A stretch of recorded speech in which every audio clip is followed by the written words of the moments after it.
There's just something about a steaming bowl of pepper soup that feels like home. Today I'm sharing how to make Nigerian turkey pepper soup. It's spicy, it's comforting, and it has a way of warming you up from the inside out. This dish is perfect for rainy days, good nights, or when you are just craving something light and flavorful. Join me, let's make this together. Stick around because I'm going to show you step by step, and trust me, you will want to grab a spoon by the end. Let's get started. You will be needing habanero, scotch bonnet, onions, and garlic. Don't worry, I'll be listing all the ingredients in the description box below. Blend this together with a blender. This can either be smooth or coarse. You can do it according to your preference. Into a pot, go in with thoroughly washed turkey. Add some salt, chicken bouillon, the blended pepper mix. Stir this all together thoroughly to combine. Please do not add water just yet.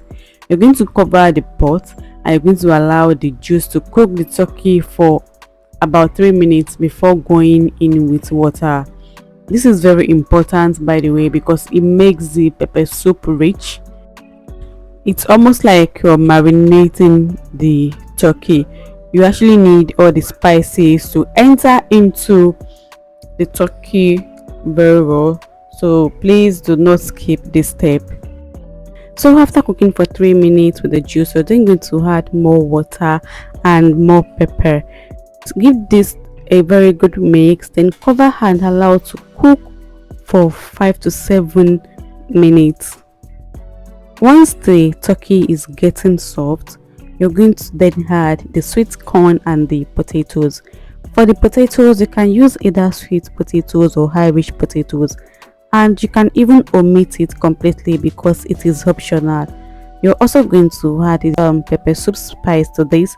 I have a video of how I make my pepper soup spice at home on my YouTube channel. Please feel free to watch it.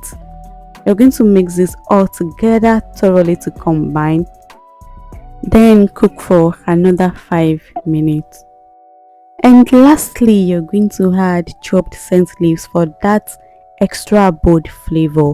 Stir together and allow to simmer on low heat for 2 minutes. And just like that, our delicious turkey pepper soup is ready. Go ahead and enjoy this as a meal alone, or you can pair with rice, bread, or agidi. Would you be making this? Do let me know in the comment section. Thank you for watching today's video. Please do not forget to like, comment, and share. And kindly subscribe to my channel if you're here too for more amazing recipes. I will see you in the next video. Bye.